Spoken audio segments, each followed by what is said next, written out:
lasted for several years, and the impact was incredible. And I hope Colleen will manage to shed some light and educate us how that has been achieved, because it's a really astonishing achievement. She has background both in education and computer science, coming from the University of Berkeley. And her research seeks to identify and remove barriers to computer science learning and education. She also curates a website called csteachingtips.org. If you haven't checked it out, I encourage you to do so. The site consists of a lot of useful advice on how to build inclusive classrooms, and I have been using it in my teaching heavily, and it has been a game changer for both my students and myself. She's also a recipient of several awards, including NSF Career Award, Undergraduate Mentoring Award, as well as Anita Borg Emerging Leader Award for her efforts to broaden participation in computing. So Colleen, without further ado, the floor is yours. Thank you. And I will switch over. Yeah. Mm-hmm. Oh, here we go. Perfect. Thank you very much. I'm really excited to be here. So I maybe posted in Slack like 6 or 7 times a copy of my slides. Sorry, it was connecting to the internet, so I'm sorry for duplicate posting, but you're welcome to, at this tiny URL, Lewis 2022-06-17. Check out the slides as I'm going through the talk. Again, my name is Colleen Lewis. And my research and sort of personal goals as a teacher, goals as a researcher, are to try and make computer science more accessible. And I try and do this through 2 ways. One is trying to understand and optimize learning, and the second is through identifying and removing barriers. As Pinar mentioned, I've got a website, csteachingtips.org, which I will encourage you to check out. You might be thinking, Colleen, do you know what my life is missing? Is a CS Teaching Tips pen, sticker, or magnet. I got you covered. So maybe you'll come up after the talk and hook yourself up with a CS Teaching Tips sticker, pen, or magnet. Okay, so I did my undergrad degree at Berkeley in electrical engineering, computer science. Then I worked as an IT consultant at Capgemini and worked at Leapfrog making educational games. Then I went back to grad school and I did a joint program where I did a master's in computer science and a PhD in education. And so I study how people learn and how people feel about learning computer science. So CS Ed, you can kind of think of as a mashup of HCI, software engineering and programming languages research, but specifically focused on those who are learning computer science ideas and concepts. And then as a faculty member, I worked at Harvey Mudd from 2012 to 2020. Then during the pandemic, my husband finished his PhD and we moved to 2 tenure track positions at the University of Illinois at Urbana-Champaign. So now I'm an associate professor there. Okay, I'm going to take you in this talk through 5 recommendations for creating inclusive learning environments. And I'm going to try and do that through both sharing some of my research and others' research and some maybe 2 personal stories where you're like, oh, I'm a little embarrassed for Colleen. Okay, so that's what you have in store. So I want to start, as Pinar mentioned, with Harvey Mudd. So I taught there as a faculty member for 8 years. This is actually a screen grab from the 2016 documentary Code Debugging the Gender Gap. And they were highlighting Harvey Mudd College in particular, because there are a lot of women who study computer science. So typically in my computer science classrooms, as is shown here on the slide, and maybe I'm wearing the same outfit, as is shown on this slide, I had many women in my classroom. And so the immense privilege as a woman computer science professor to walk into a classroom and be a computer science professor and not a woman computer science professor was really an amazing opportunity to have that chance and work at Harvey Mudd. So I'll tell you a little bit about what actually, they did all the work to have a lot of women in computing before I got there. Their transition started in 2006, and I got my faculty job there in 2012. So I deserve actually none of the credit, but I'm going to tell you all about it. Okay, so first I want to give some context. In the US, CS undergraduate or BA/BS degree recipients by gender, they range between, in 2011, 13% to 2020, it was 21%. And you're like, Colleen, that's a nice graph. It is a nice graph. You could get this graph too for your institution at bpcnet.org/statistics. It pulls all the government that our academic institutions, I'm sorry, just in the US, report to the US government, and then pulls it back and makes it so it's easy to digest. Because you might ask yourself, I wonder at my institution, what are our graduate numbers for women in computing? And this can tell you how many Black students have graduated from my degree program in the last 10 years. You can find that all on here, bpcnet.org/statistics. Okay, and at Harvey Mudd, you saw on the previous slide that the average was about, or sorry, that was a total of about 10,000 students who were getting degrees in computer science.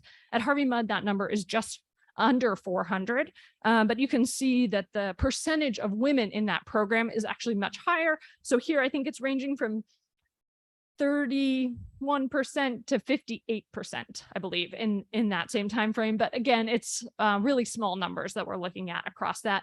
I'll also draw attention to the fact that here we're only reporting men and women. So men and women are not the only genders that someone might identify with, but the US data systems are quite limited in actually typically only allowing students to report either of one of two binary genders.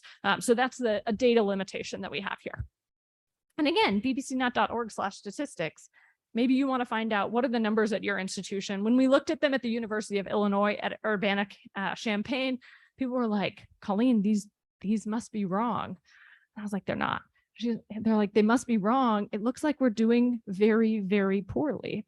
It's just like, we are. We are as a community, we are as an institution. Like, this is something that I think we should be thinking about and thinking about with quite a bit of urgency.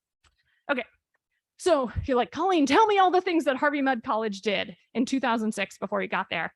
Okay, you can go to bpcnet.org you can go to csteachingtips.org, and I've got tips for department inclusivity that talks through some of the strategies that Harvey Mudd College used. But I want to focus for my first recommendation for you on one specific piece of that.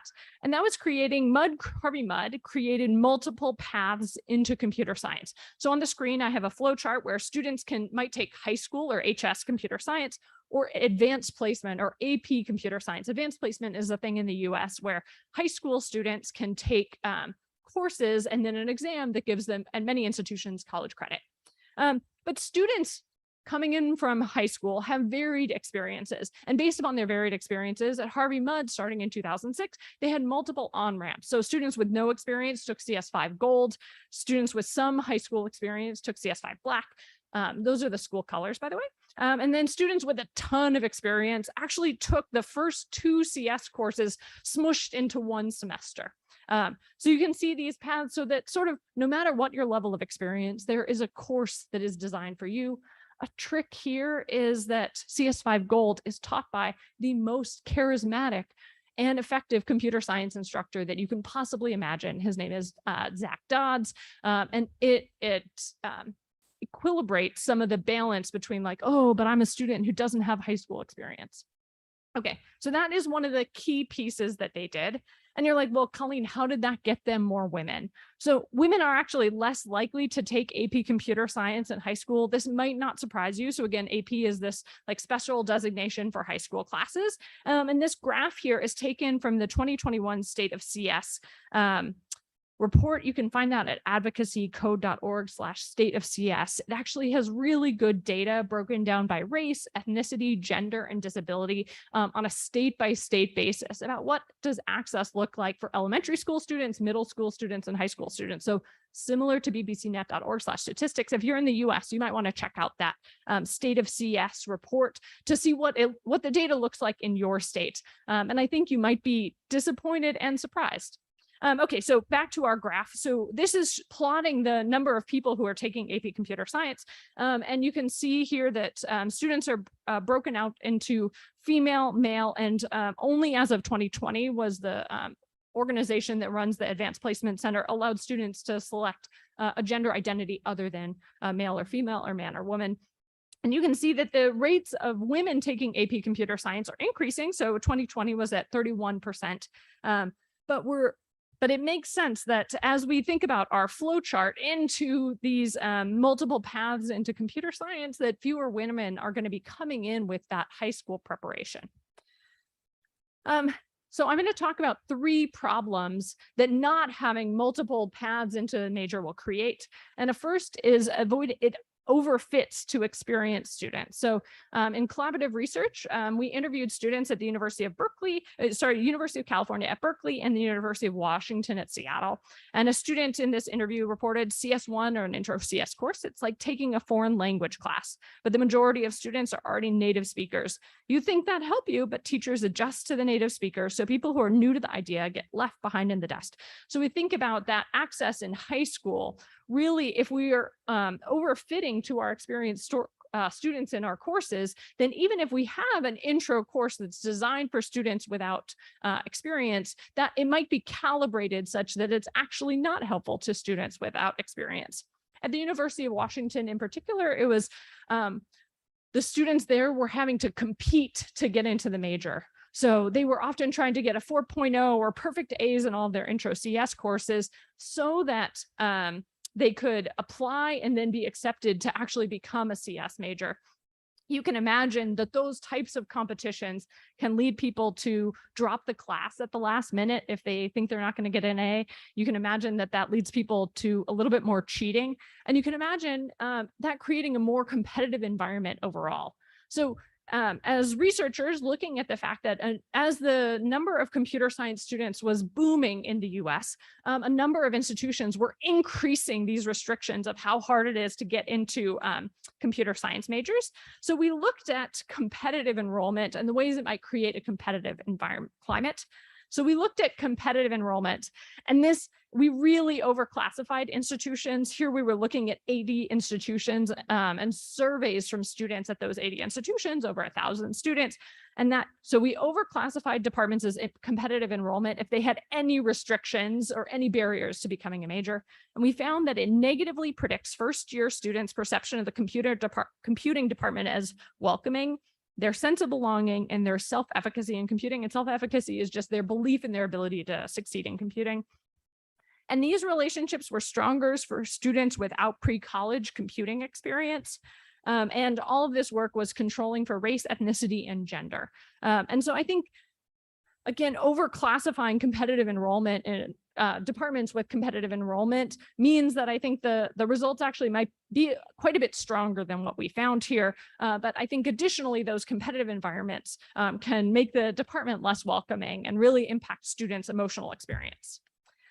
A last piece is to try to avoid reinforcing structural classism, and I'll talk about exactly what I mean by that. But first, a piece of data from the US is that low-income students are less likely to have computer science at their high school. Again, this is taken from that State of CS report.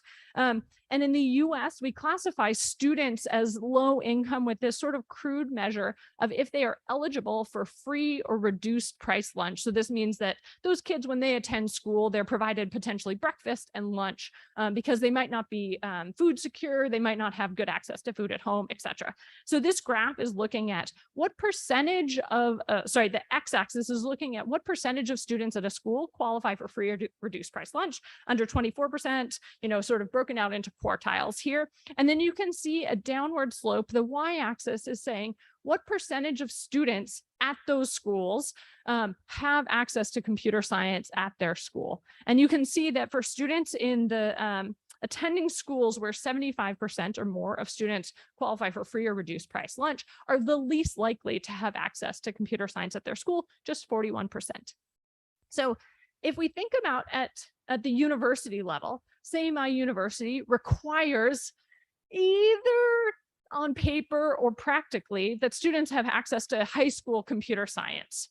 There's a structural inequality based upon class. So low income students are less likely to have access to computer science. And then at the university level, if I reinforce that previous structural inequality, we can think about that as structural classism. Okay, it's reinforcing an existing inequity. My collaborators and I have looked at in detail at public data of high school student enrollment in California. And we find that like this, low-income students are less likely to have access, and also access is unequally distributed by race and ethnicity.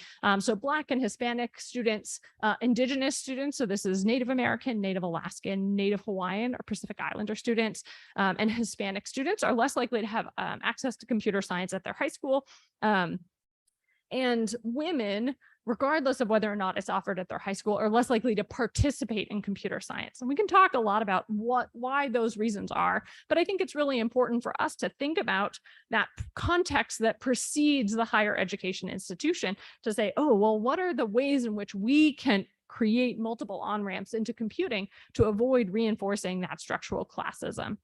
So my first recommendation of 5, I promise the later ones go a lot quicker, is to create and improve CS on-ramps. And this helps us avoid overfitting to experienced students, helps us avoid creating a competitive environment, and helps us avoid reinforcing that structural classism, racism, and sexism. Okay.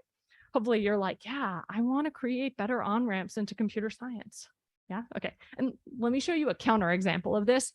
So at Berkeley, where I did undergrad and grad, there was a narrative that in CS61B, which was the data structures course at Berkeley, women were getting lower grades than men. And it was a pretty persistent pattern. And we weren't seeing that pattern in CS1. So here that's labeled CS61A. That intro course, women and men were doing about equally. We weren't seeing a statistically significant difference between their performance, but we were in data structures. And it's like, people were just like, huh, weird. But then like, are we going to do something about this? Do you know what I mean? Because I think about it and I think, oh, I think someone's gender identity is not an explanatory variable to explain their performance in a data structures class. Like it doesn't, that's not an explanatory variable. Do you know what I mean? Like, okay. But I've color coded my little flow chart here. So CS3 is a course offered at UC Berkeley, or was at the time of the research that I did around this. And that was using the language scheme, as was CS61A, the CS1 course. And students who came in with APCS, that was taught at the time in Java, as is 61B. Have you figured it out already? Yeah. Okay. So in CS2 or that CS61B, if you control for previous Java experience, women and men's grades are indistinguishable. And so I think it's a really important case for thinking about our on-ramps into the programs, right? Where some of it can be quite obvious of like, what languages do our students know? I know after learning like 10 languages, we're like, it's easy to learn a new language. It's not. Do you know what I mean? Like for our students, learning your second language is still really hard.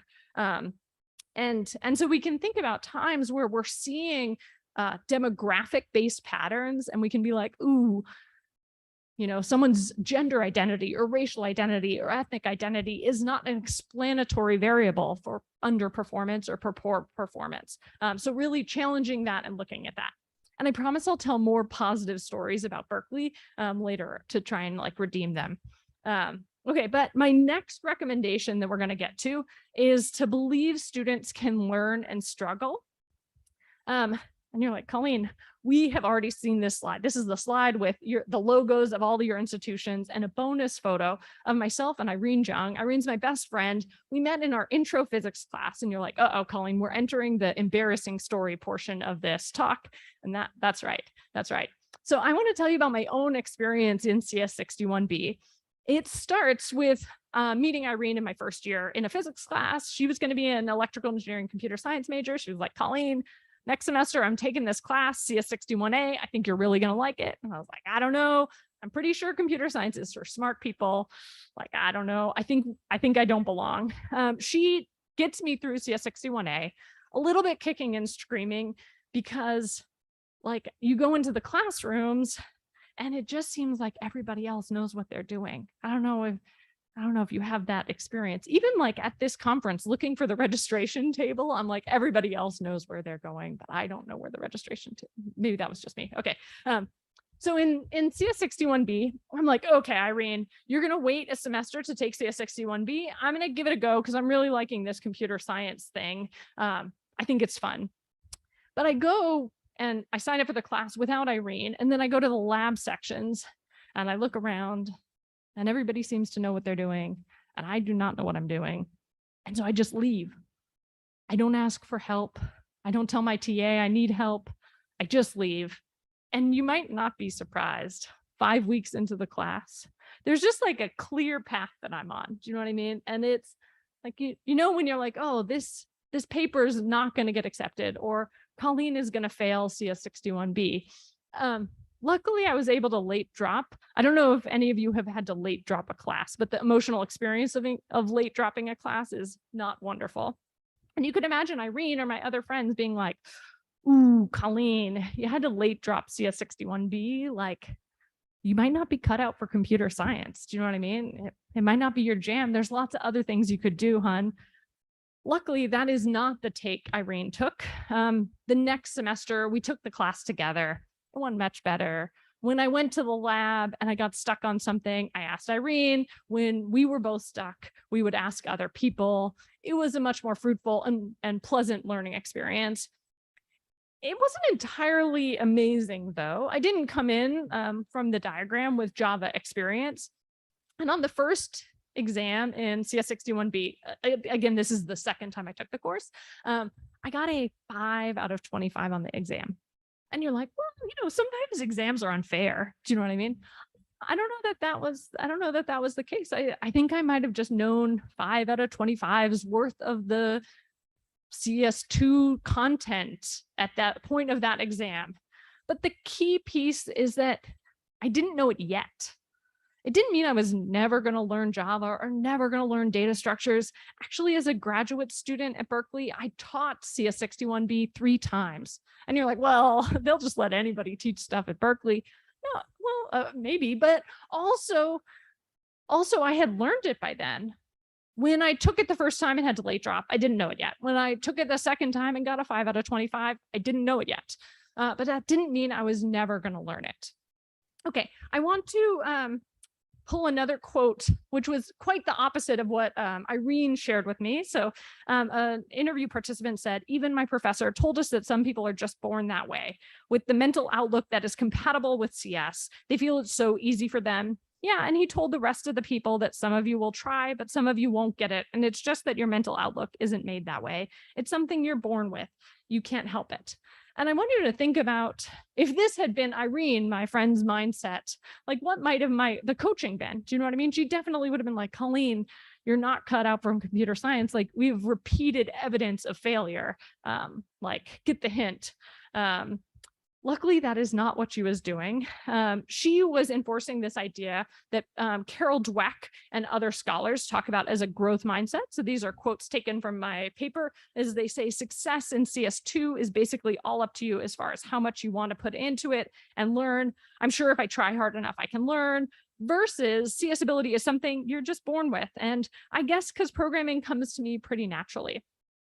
And I think there might be ways in which the later fixed mindset quotes sort of resonate for us or for you. They'd be like, oh yeah, I feel like computer science comes pretty naturally to me. But I think it's really important for us as educators or as educator mentors to think about, we really need our mentees, we really need our students to have this growth mindset where they believe that our job as educators is to challenge them, and them being challenged is good news and not evidence that they will never succeed and that they will fail. So regardless of your personal beliefs about innate ability, it's really in our best interest if our students who are experiencing that challenge believe in this growth mindset. And then I want to present some additional research about how those messages that we send to our students about us believing that they can succeed, how important those are.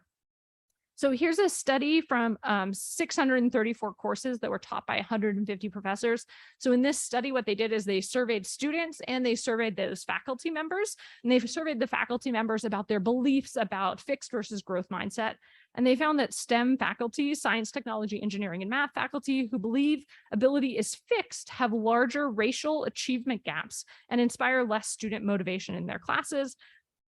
They found that students described faculty who had a growth mindset as motivating them to do their best work, and that they would recommend them and the course. And so I think there's this important piece in this research where they're connecting these student surveys with these faculty surveys about the ways in which, even if the faculty haven't said explicitly, some of you will try, but you just won't get it, that students are picking up on the attitudes of the faculty members, belief, oh yeah, you're struggling right now, you don't know it yet, versus, you're a lost cause.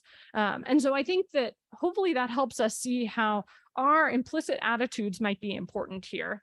A little bit more. So this is a graph taken from a 2015 article. On the y-axis, we have the percentage of US PhD students who are female, and excuse me. And then the x-axis is survey data about, or mean survey data about field-specific ability beliefs, and specifically higher numbers indicate greater emphasis on brilliance. So like, does being a computer science require innate brilliance? That's sort of the idea. And then looking at these 2011 PhD students, you can see various fields in STEM populated. You can see computer science there sort of on the bottom. And we see this downward trajectory where in general, if a field is associated with requiring brilliance, okay, we're only looking at 2011, but in general, we're seeing fewer women are earning PhDs in that discipline. I think this is a study that's ripe for replication because it's pretty easy from bbcnet.org/statistics to pull all this data from the US government of graduation rates. But I think the big picture thing is that here, women, as false as it is, as little as we like it, women are stereotyped to be intellectually inferior to men. And that can play a role in depressing participation or leading to lower rates of participation in some of these fields that are seen as requiring innate brilliance. We see that too in some of the surveys that I did at UW and at Berkeley. So students talked about what it meant for them to fit with this identity of a computer scientist.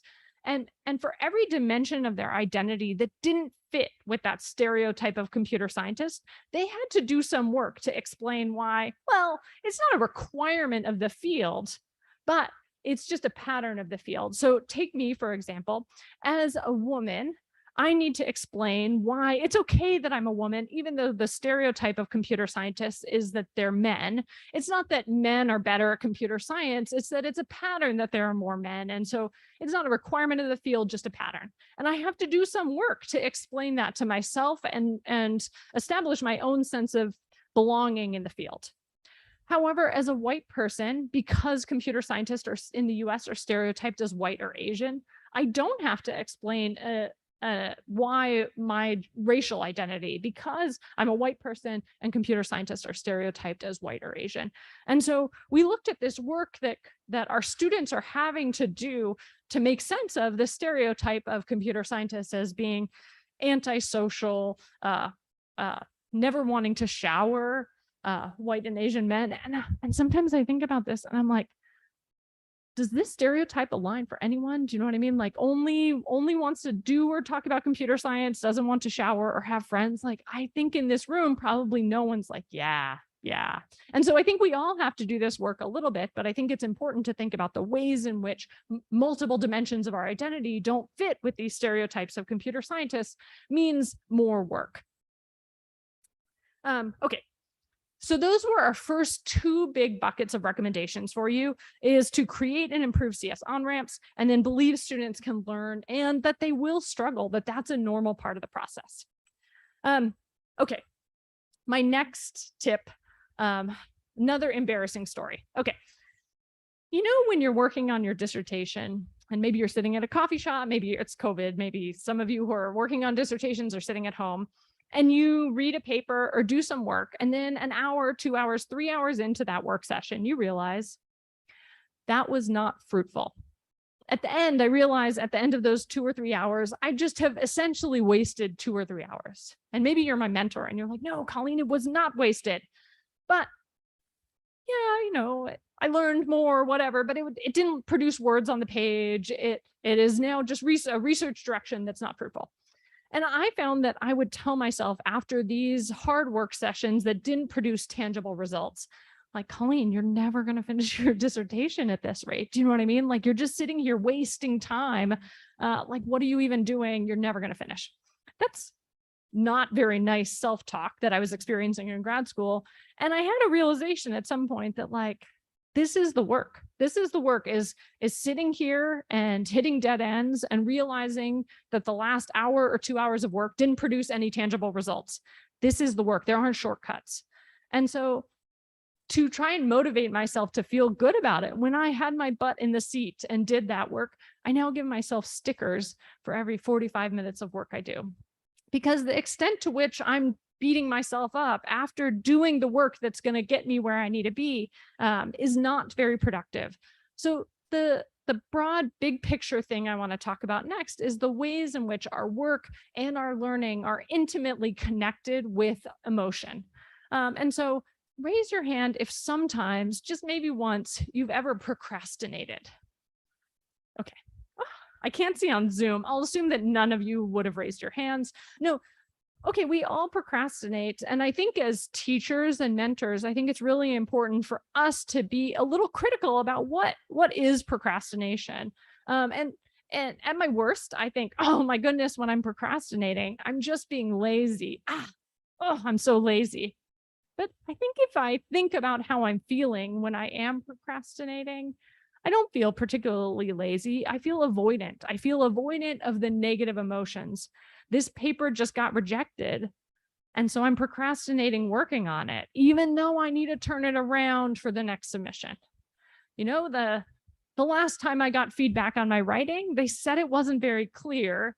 And so I need to sit down and write and work on making this writing clear, but I have a lot of negative emotions about it. And so I think the extent to which we as leaders in our community, as educators, as mentors, can model for our students, model for the learners around us, model for our community around us, that our work and our learning is interconnected with how we're feeling, that procrastination is not laziness. I think that can be really helpful for helping people have better futures. Like, if I spent my whole time telling myself that, you know, those hours of work that you put in that didn't lead to any words in your dissertation were wasted, like, I'd honestly never have finished my dissertation. And so it's part of helping identify the ways in which emotions interrelate with learning and work, is part of helping the people around us learn to be effective. Okay, so that last piece is modeling that learning and work are filled with emotions. I think the easy one is talking about paper rejections in our context, but I think you can go further than that and try and challenge people's notions that procrastination is just laziness. Okay, my next one is that to welcome frequent feedback about your teaching, and both the word welcome and frequent are really important here. So first, I'll start with some research around what's called active learning. And I put it in quotes because, you know, the authors of a meta-analysis here study it as anything that's not lecture. So in-class problem solving that's not just lecture. So this group did a meta-analysis of 225 studies, and they said that they found that students in these lecture-only sections had lower exam scores by 6%, which was over half a standard deviation, and that students in those sections were 1.5 times more likely to fail. Okay, it's a big bucket of things that's anything other than just lecture.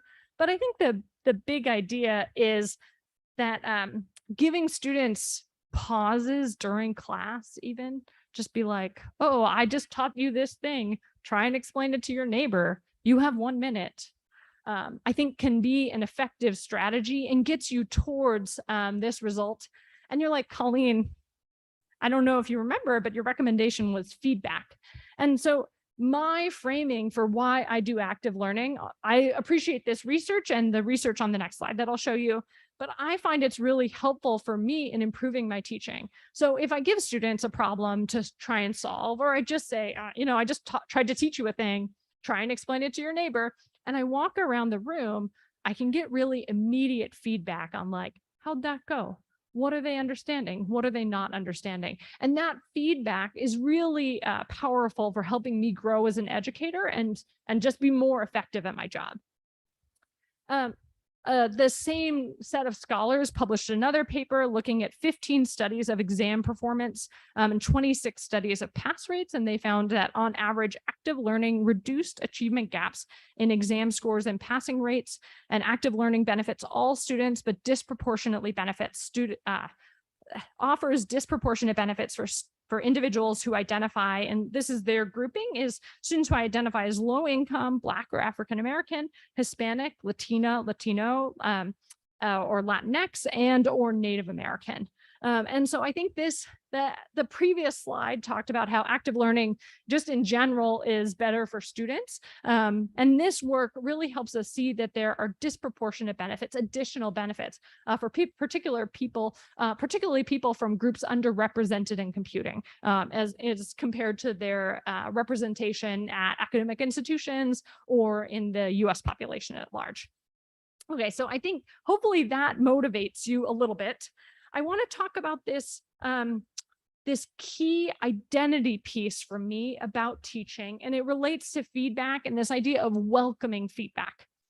So, before coming to the University of Illinois at Urbana-Champaign, I was at Harvey Mudd College. Harvey Mudd has only 850 students. It's really, really, really, really, really focused on teaching. They said tenure case is like teaching, research, service. Okay, it's like really, really focused on teaching. But then I realized if I identify as a good teacher, and then one of my students is like, yo, Colleen, that was not very clear. Or, yo, Colleen, like, I don't understand X. Then maybe this sounds petty, but I almost feel like a little bit personally attacked. Do you know what I mean? Because I'm like, no, you don't understand. I'm a good teacher.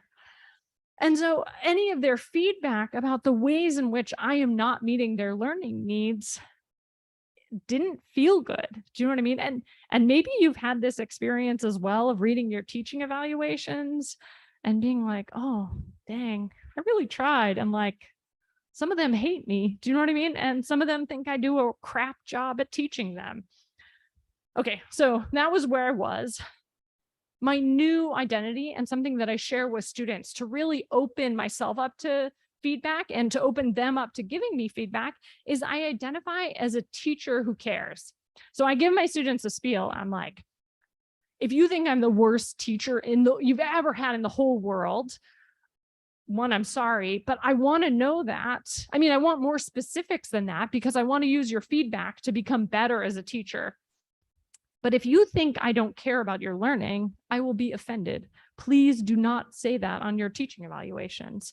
And I find framing it as this and helping students understand this piece of like, I don't identify as a good teacher. I identify as a teacher who cares, I think makes them more open to provide me feedback. So when I do active learning, so I try and explain a thing, sometimes goes okay, sometimes not okay. I give them a problem to work on. I also will ask like, thumbs up, that made sense. Thumbs down, not so much. And I find every semester students will invent like an additional option of like an aggressive thumbs down. And those aggressive thumbs down and the negative feedback where I am not being an effective educator are really what helps me grow. Oh, also, never read your own teaching evaluations. Like even with this identity piece, you should never read your own. You should always swap with a friend because say I read a comment from a student who hates me. It's going to ruin my week. Do you know what I mean? Like, but say one of my friends reads all my teaching evaluations and they're like, Colleen, one of your students hates you. That's fine. It rolls off. Do you know what I mean? And a colleague or a friend is going to be able to synthesize like what's the important feedback in here without potentially injuring my ego. Okay, so create and improve on-ramps, believe students can learn and struggle, model learning and work are filled with emotions, welcome frequent feedback about your teaching, and then avoid people needing to read your mind or have initiative. Okay, so a good Berkeley story. I went to my like required meeting with my faculty advisor, who at the time was Eric Brewer, now emeritus faculty at Berkeley. And he was like, oh, you know, what do you want to do when you graduate? And I was like, oh, like, I think it'd be cool to be a CS professor. I think it wouldn't be wild to call this kind of a fleeting thought at the moment. And Professor Brewer was like, oh, okay, well, you're going to need CS research experience. So I'll introduce you to my grad students so that you can start doing CS research.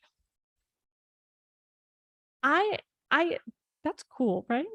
I get a lot of emails from students who say, hey, Colleen, I love your research. I would love to do research with you. I'd like a research opportunity. And I think about like, oh, as academics, we might really reward students who have that kind of initiative. They reached out, they sent me an email, they came to my office hours. But I think it's really important to think about when we reward initiative, who knows to have initiative? Who knows what initiative is supposed to look like? And so I think a really powerful thing that Eric Brewer did was he didn't require that I had initiative. He took the initiative. I didn't know what initiative I should have taken. And he was able to connect me with those opportunities that helped me professionally. And so I think it's really important that as educators and as mentors, we're trying to remove a reliance on initiative. We can tell students and we can tell people what good work looks like, what initiative will look like, in finding a new research problem, but just assuming that they'll guess or have the social network to help them know what initiative looks like is problematic. The active learning research is really pretty robust. There's some new stuff on transparent teaching that I think is promising, and it gets at removing some of this need to know what's initiative. So it involves making it explicit in assignments, what you want students to learn, what students should do, and how you'll grade them. So just like updating your assignments to have this, they have a lot of great resources about how to do that on those homework assignments. And they find that transparency promotes a sense of belonging and may be particularly important for first generation college students. Again, this research sort of topic and area is relatively new, but I think it wouldn't make the world worse if we all went into our homework assignments and were explicit about what we want students to learn, what students should do, and how you'll grade students as a way to try and remove some of that need for them to mind read us or have initiative. Again, CS teaching tips, stickers, magnets, and pens. I've got a bunch more tips online. Please check them out. If you're US based, you might be interested in broadening participation in computing, and particularly thinking about efforts to do that. You might know in the US NSF, the National Science Foundation, has a requirement for some proposals to require a BPC or broadening participation in computing plan. The NSF is also funding workshops for departments to create broadening participation in computing plans. Say, how are we going to improve our on-ramps and things like that? And maybe you want to hang out with me and some of the other people that the NSF is funding to run these workshops in Denver in August. And you can sign up on bbcnet.org/workshop. So come join us in August. So here I will end. I've got my recommendations on there. Again, the slides are in Slack. And then for US-based participants, check out your institution data, check out your state data, and come hang out with me in Denver in August. Thank you. I think we've got time for questions.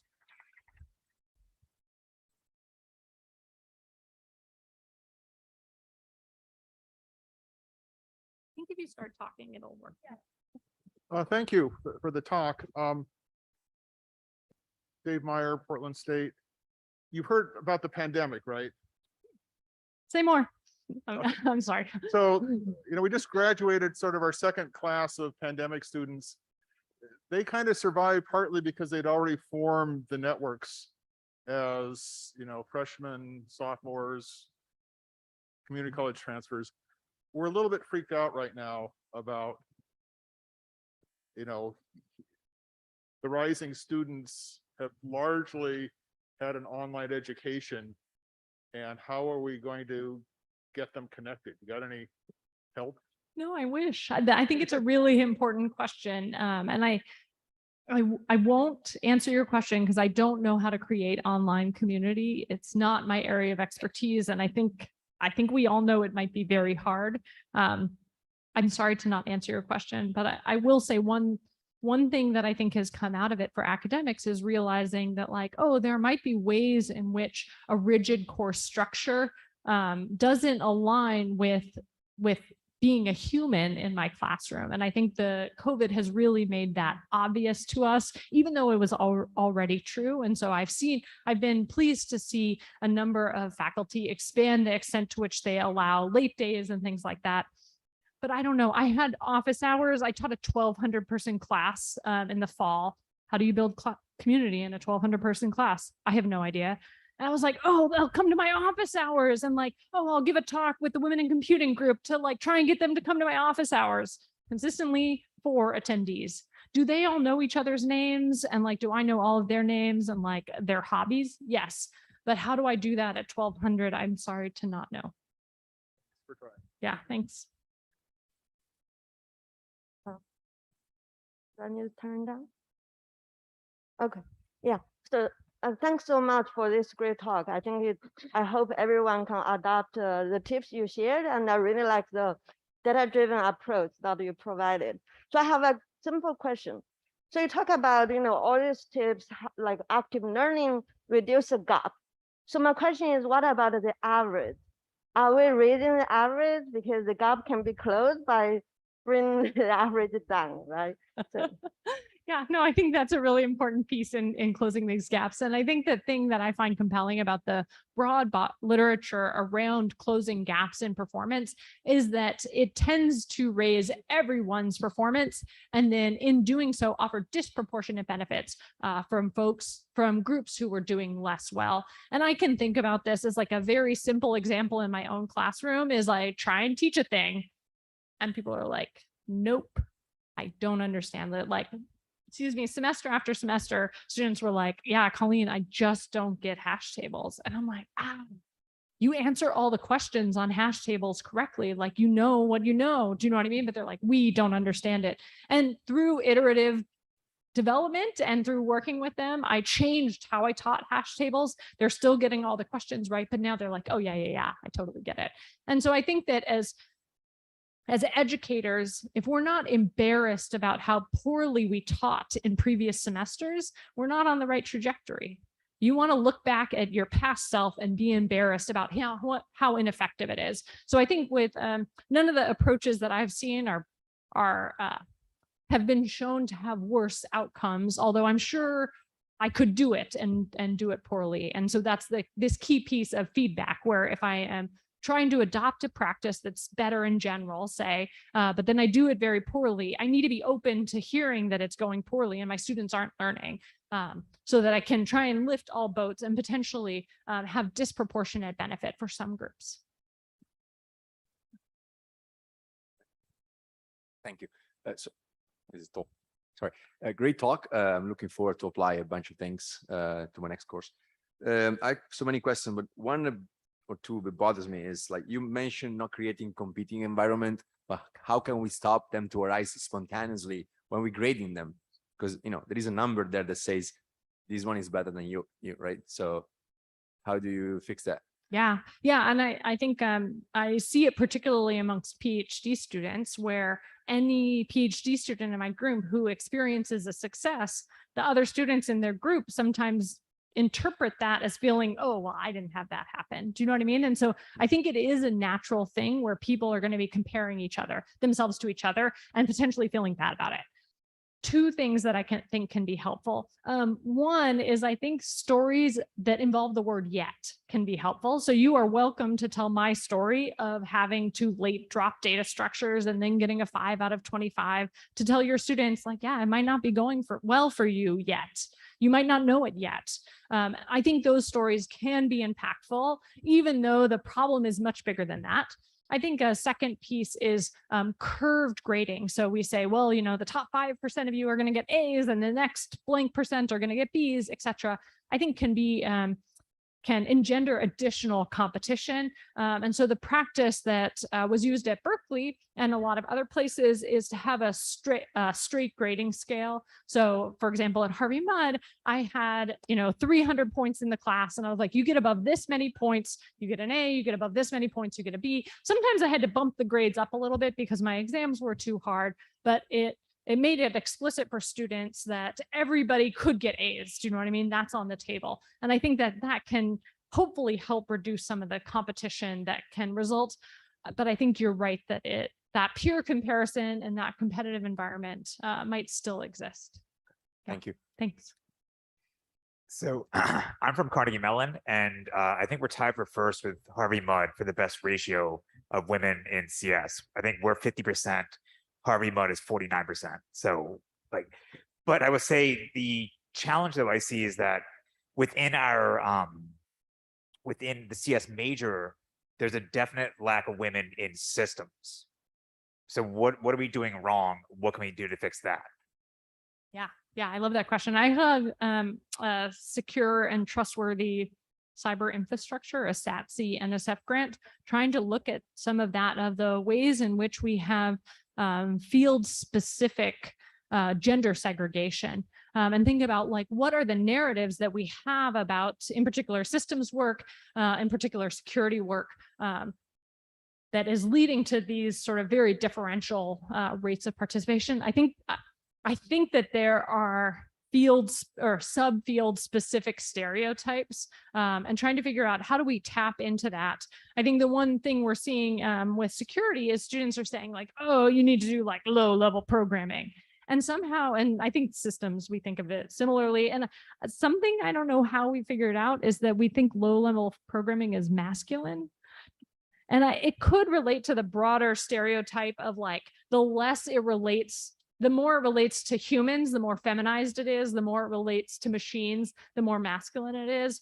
And so I think there are tricky pieces there where we might in our subfields have some of those same stereotypes that then are discouraging people from participating.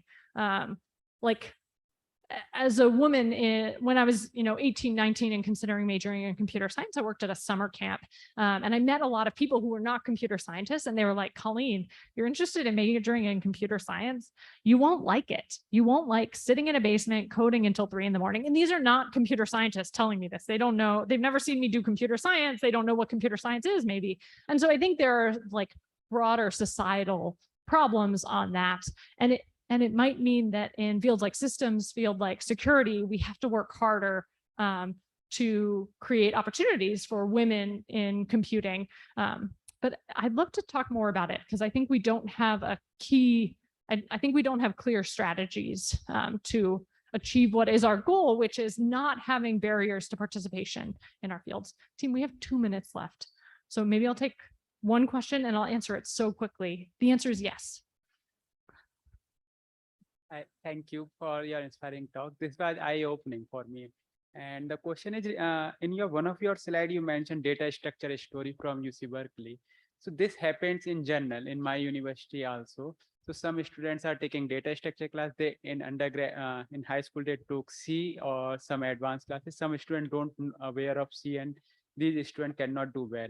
The same thing happens in my cryptography class. So, and if I propose something, okay, we can run a prerequisite. Okay, they say, okay, who will pay for this thing? Another thing is this, even if we will start evening classes, okay, student schedule is already very tight. They cannot come into the evening free classes even. So what do you suggest that a student will learn something before going to that particular class and can do well? Okay. Thank you. 2 strategies. One is have students skip the first class if they already know it. Sometimes that's not practical. I've had colleagues at other institutions who said, everyone comes on Thursdays and only people without prior programming experience come on Tuesdays. You apologize to the students in your class with high school experience saying, I'm sorry, I'm not going to challenge you as much as I want, and really be careful about calibrating it to people who are the intended audience, not students with experience. We're right at 10:30 and I'm standing in the way of break. So I'm going to end it, but thank you very much for coming to the talk. I'm happy to give you stickers and pens, and I'm happy to continue. It's my jam. I'd love to continue talking about this if people want to come up. Yeah, thank you. Thank you.